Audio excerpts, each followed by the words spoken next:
We'll guide you through how to use an auto clicker on your Android. If you find this useful, then please consider subscribing and liking the video.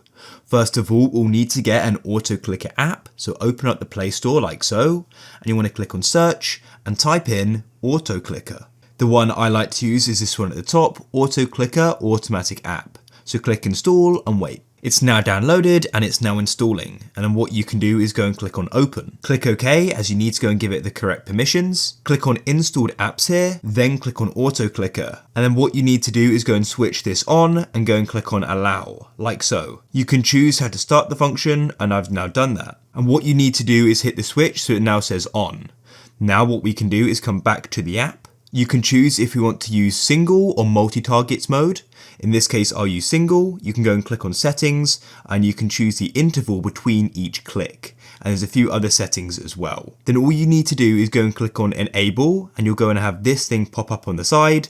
And this blue dot is where the auto click is going to be.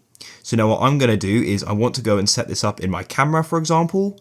I'm going to go and place a blue dot where I want the auto clicker to happen, which is the shutter button.